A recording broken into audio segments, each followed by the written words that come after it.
at LED Expo here, organized by Messe Frankfurt, and we are talking with Mr. Manek. He is the Executive Director and also the Managing Director of the company. Welcome, sir. Thank you. So, what is the headline of the day after the 3 days of the show? I think the headline of the day is very much that the show has grown substantially from the last edition. We are now 33% ahead of where we were last year, but I think that really shows what's happening in the industry here. It's very much down to what the government is pushing in India, and that has been a real reflection on the floor for the last 3 days. We have seen not only the normal consumers or manufacturers coming in to buy, but we have seen so many government officials here looking to procure for various projects, and I think that's got to be the headline of the day, that not only are the government talking about LED and how they want to take it forward, but they're actually on the floor themselves to try and really understand what is available. So when we talk about the LEDs in the growing market, how the government policies have added or helped to increase this market?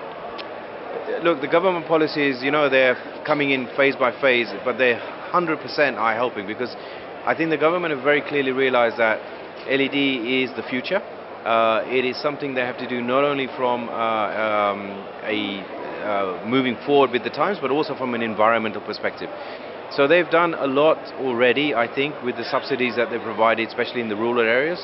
But I think listening to a lot of the prominent speakers about what they need to do going forward to further reduce the price of LED so that many people can afford it in terms of taxation and reduction in VAT. I think these things are the next steps now. But generally, I think the awareness campaign that is being done will for sure push LED.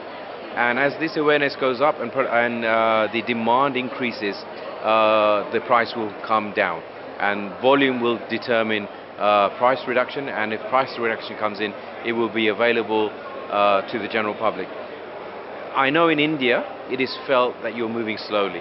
Actually, honestly, you've taken huge steps in the last 18 months, and I think if you looked at when LED came into the Western world and the speed it moved at, it was not as fast as it's moving as in India. So India is doing a great job at the moment. So when we talk about the LED prices and all, so there is between LED prices and the technology, there is a little gap that the LED price are not coming down the way the government is thinking. So what the extra effort the government should take to bring it to an affordable level?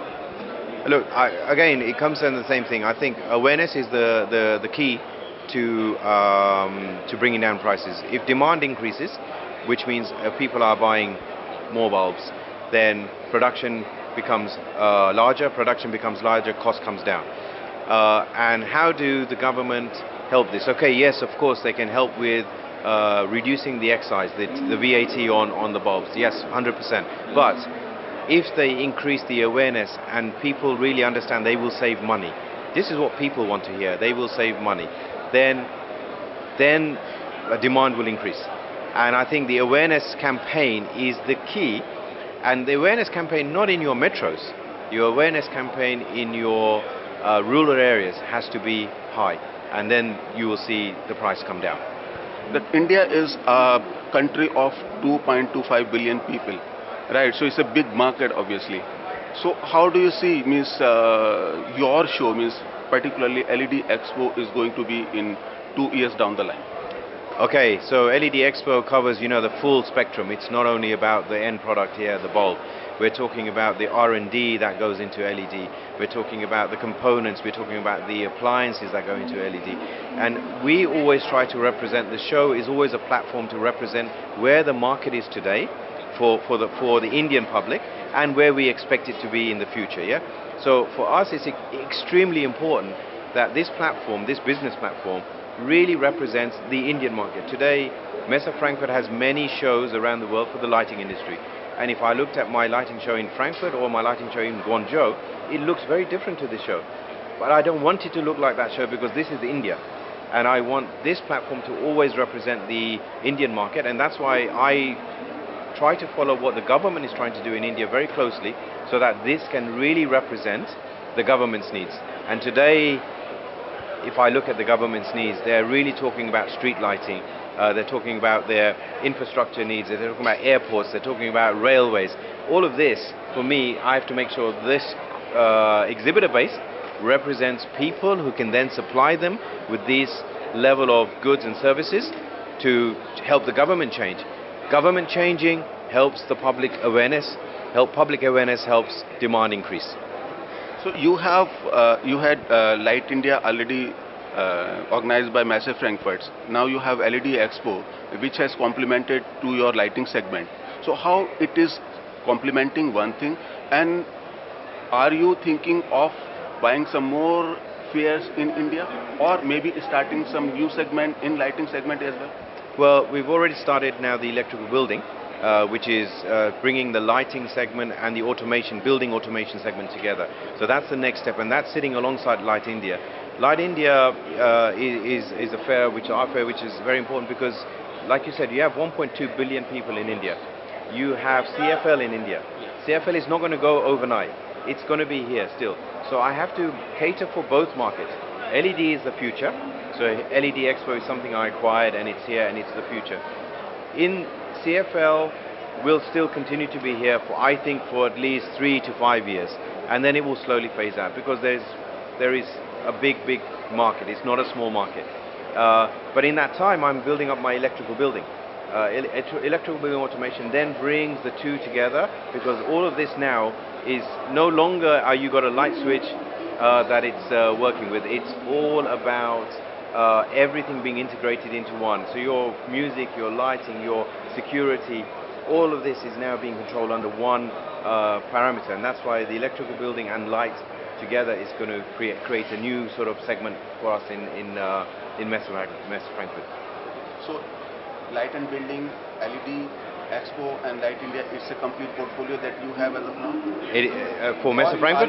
Yeah. No, we have 20 events. We are in textiles, we're in automation. No, but we are talking about the lighting segment. For the lighting segment, yeah, that's what we have. It's the electrical building, the Light India, and the LED Expo is our current segment for the lighting segment. So we can talk about beyond lighting as well. What are the other fairs that you are organizing here in India? We are, so like I said, we're in the textile field. We have our technical textile show. We have our Hem Textile show. We are in the automation side with SPS Automation, automotive engineering. We're also in the media side, which also has a little bit of the LED signage, but it's more to do with the advertising world. We are in the aftermarket for Automechanica. So we cover many segments, and we're also doing a lot of transfer of knowledge through our standalone conferences. What are the future plans of Messe Frankfurt in India now? Well, look, we've grown so much in India, and India is a huge market for us. We really believe in this. So any opportunities that come our way for Messe Frankfurt, of course, we're always looking at them. And we just hope that we can, in any sector that we're in, we hope we can provide the best international platform for business to actually thrive in India. So after the new government has come in, because new government has come in and they are putting so much of effort for making India and the manufacturing in India. So what sentiment do you see while talking to the overseas players who want, whether they are sitting on fence or they are thinking India as a base for their manufacturing? So what is their sentiments about India? Look, at the moment, you know, the sentiments from the foreigners is very positive, yeah? So you had this phase where China was the golden sort of child, and today it's changed very much, and India is being looked at as a golden child. And I think the Make in India campaign really has helped. I mean, Mr. Modi has done a lot to go out and really promote the Make in India. He's really gone and done a lot of very good deals in a lot of markets, and I think you will see the benefits and the fruits of those in the coming years. Yeah, it's very easy to do this now, and he can sign, but you will see the fruits in the coming years. Make in India, somebody was talking to me yesterday about Make in India and promoting in India. Actually, there's no need to promote in India. Everybody knows about Make in India. It's actually the foreigners who need to know about Make in India, and they really are getting to understand this Make in India brand. And I know when I'm doing presentations abroad, talking about any segment, my presentation always has the lion on the top with the Make in India, because it's for them, it's very important to understand what is Make in India and what are the benefits of doing in India.